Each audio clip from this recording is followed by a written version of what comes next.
Hello साथियों, मैं अपने चैनल स्टूडेंट्स विजन पर पॉलिटिकल साइंस, इंडियन ज्योग्राफी और मॉडर्न हिस्ट्री का तीनों सीरीज में लेकर आऊँगा।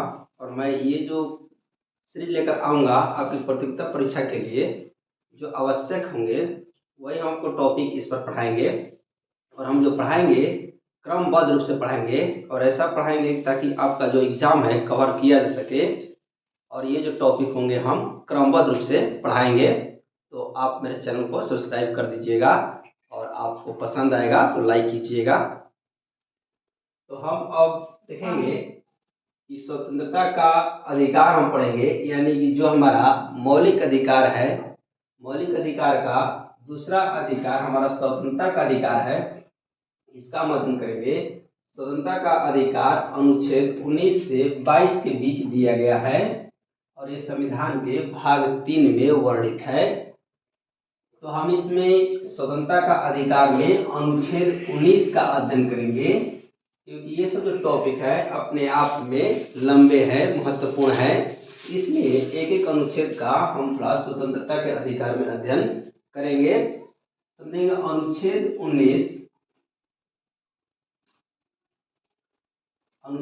19 को हम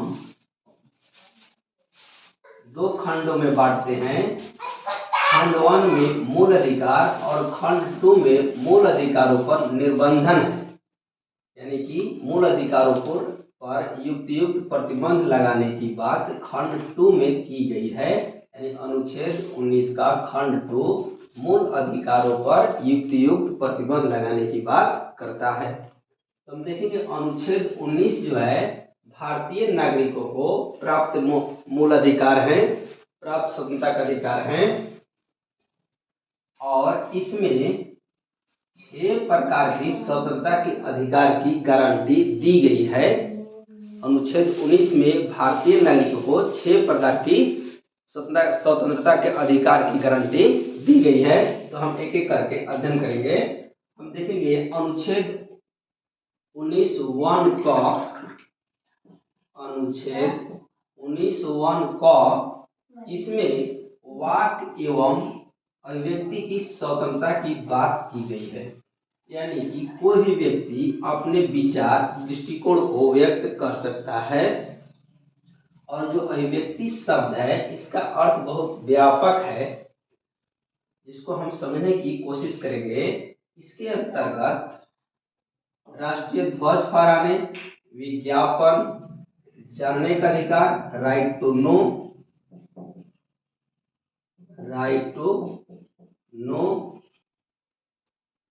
मतदाता को अपने उम्मीदवार को जानने का अधिकार, चुप रहने का अधिकार, प्रदर्शन या धरना का स्वतंत्रता का अधिकार, ये सभी अनुच्छेद 1 क में आते हैं। जबकि हड़ताल एवं बंद मूल अधिकार नहीं है, ये असंवैधानिक है। फिर हम देखेंगे कि अनुच्छेद 19(2) के अंतर्गत वाक एवं अभिव्यक्ति की स्वतंत्रता पर युक्त प्रतिबंध लगाए जा सकते हैं, निर्बंधन लगाए जा सकते हैं। देखते हैं किस आधार पर लगाया जा सकता है इन मौलिक अधिकारों पर प्रतिबंध। भारत की प्रभुता, अखंडता, सुरक्षा, विदेशी मैत्रीपूर्ण संबंध, लोक व्यवस्था, न्यायालय का अवमान, मानहानि, अपराध उद्दीपन के संबंध में हमारे वाक एवं अभिव्यक्ति की स्वतंत्रता पर प्रतिबंध लगाए जा सकते हैं। यानी कि जो राज्य है वाक एवं अभिव्यक्ति की स्वतंत्रता पर प्रतिबंध लगा सकता है। फिर देखेंगे हम अनुच्छेद 1 ख, इसके अंतर्गत सभा एवं सम्मेलन की स्वतंत्रता है, सभा एवं सम्मेलन की स्वतंत्रता दी गई है। और देखेंगे कि शांतिपूर्ण तथा निरायुध सम्मेलन भारतीय नागरिक कर सकते हैं, करने की स्वतंत्रता प्राप्त है।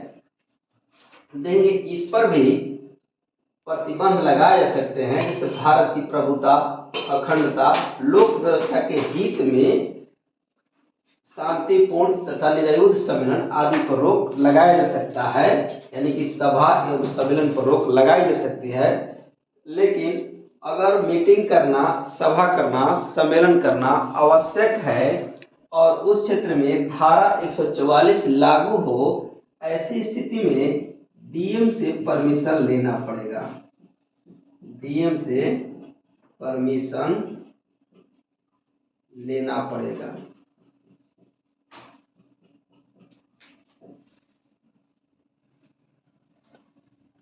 फिर हम देखेंगे अनुच्छेद 19(1) ग।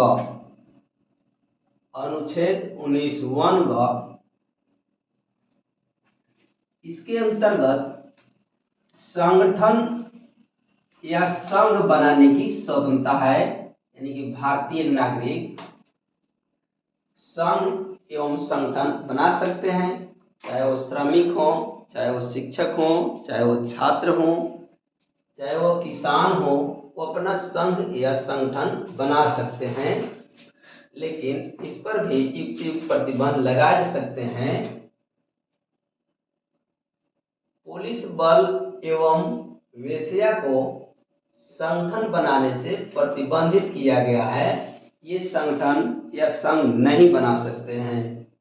कहते हैं अनुच्छेद 19(1) ख, इसके तहत भारतीय नागरिक को अबाध संचरण की स्वतंत्रता प्राप्त है, यानी भारतीय नागरिक भारत में कहीं पर भी घूम सकते हैं।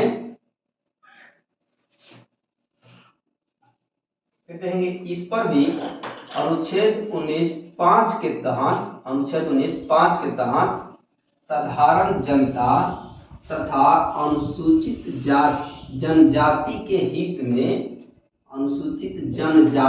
हित के संरक्षण के लिए इस पर प्रतिबंध लगाया सकता है, यानी साधारण जनता तथा अनुसूचित जनजाति के हित में भारतीय नागरिकों को अबाध संचरण की स्वतंत्रता को प्रतिबंधित किया जा सकता है। युक्त प्रतिबंध लगाए जा सकते हैं। फिर हम देखेंगे अनुच्छेद 19(1) घ, इसके अंतर्गत निवास की स्वतंत्रता दी गई है, यानी भारतीय नागरिक भारत में कहीं भी रह सकते हैं, ठहर सकते हैं, निवास कर सकते हैं। लेकिन इस पर भी युक्त प्रतिबंध लगाए गए हैं। अनुच्छेद 19(5) के तहत साधारण जनता तथा अनुसूचित जनजाति के हित के संरक्षण, यानी साधारण जनता तथा एसटी के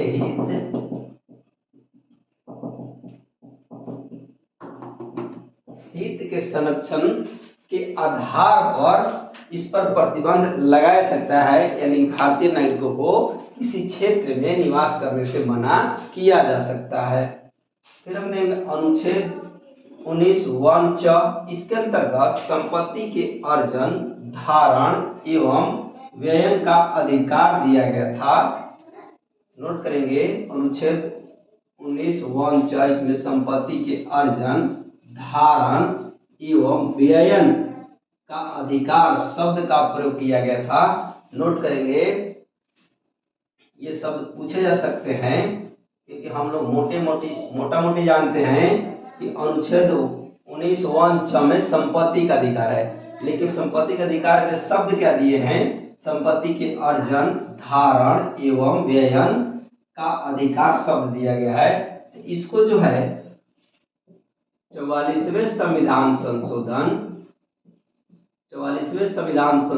1978 के द्वारा निरसित कर दिया गया और इसको 300A में एक विधिक अधिकार के रूप में रख दिया गया, यानी कि जो संपत्ति का अधिकार था आर्टिकल 31,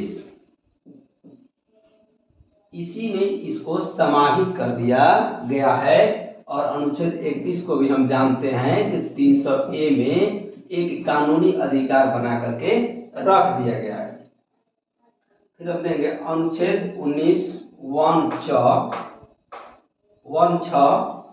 अनुच्छेद 19(1) इसके अंतर्गत आजीविका आदि की स्वतंत्रता दी गई है, यानी यानी भारतीय नागरिक किसी भी प्रकार के व्यवसाय, व्यापार या आजीविका के कारोबार कर सकते हैं, लेकिन इस पर भी युक्त प्रतिबंध लगाए जा सकते हैं।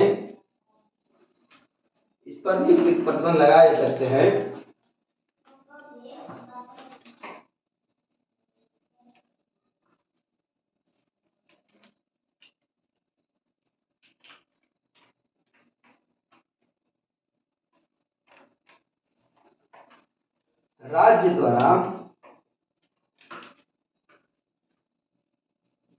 राज्य द्वारा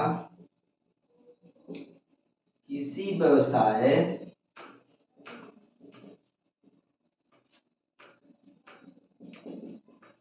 के लिए विधि के माध्यम से तकनीकी या वृत्ति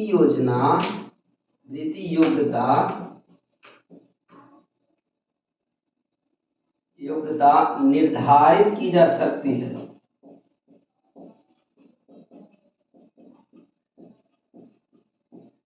यानी राज्य जो है किसी भी व्यवसाय के लिए अलग से योग्यता विधि द्वारा निर्धारित कर सकती है। कुछ ऐसे व्यवसाय हैं जिसके लिए योग्यता का निर्धारण आवश्यक होता है, उसके लिए राज्य तकनीकी योग्यता या वृत्ति योग्यता का निर्धारण कर सकती है।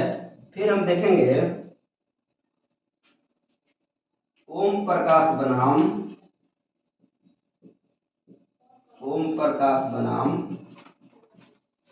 उत्तर प्रदेश के मामले में सुप्रीम कोर्ट ने निर्णय दिया कि ऋषिकेश में अंडा नहीं बेचा जा सकता है। यानी कि ऋषिकेश में अंडे बेचने पर, ऋषिकेश जो शहर है उत्तराखंड में, ऋषिकेश में अंडा बेचने पर प्रतिबंध लगा दिया गया। और ये जो प्रतिबंध लगाया गया साधारण जनता के हित में लगाया गया, साधारण जनता के हित में लगाया गया। फिर हम देखेंगे सुदान सिंह बनाम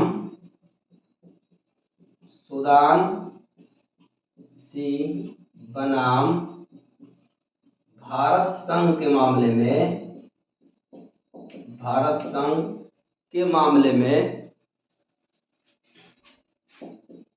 संघ के मामले में सुप्रीम कोर्ट ने निर्णय दिया कि सड़क किनारे फुटपाथ पर व्यापार करना, सड़क किनारे व्यापार यानी रेहड़ी, खोमचा,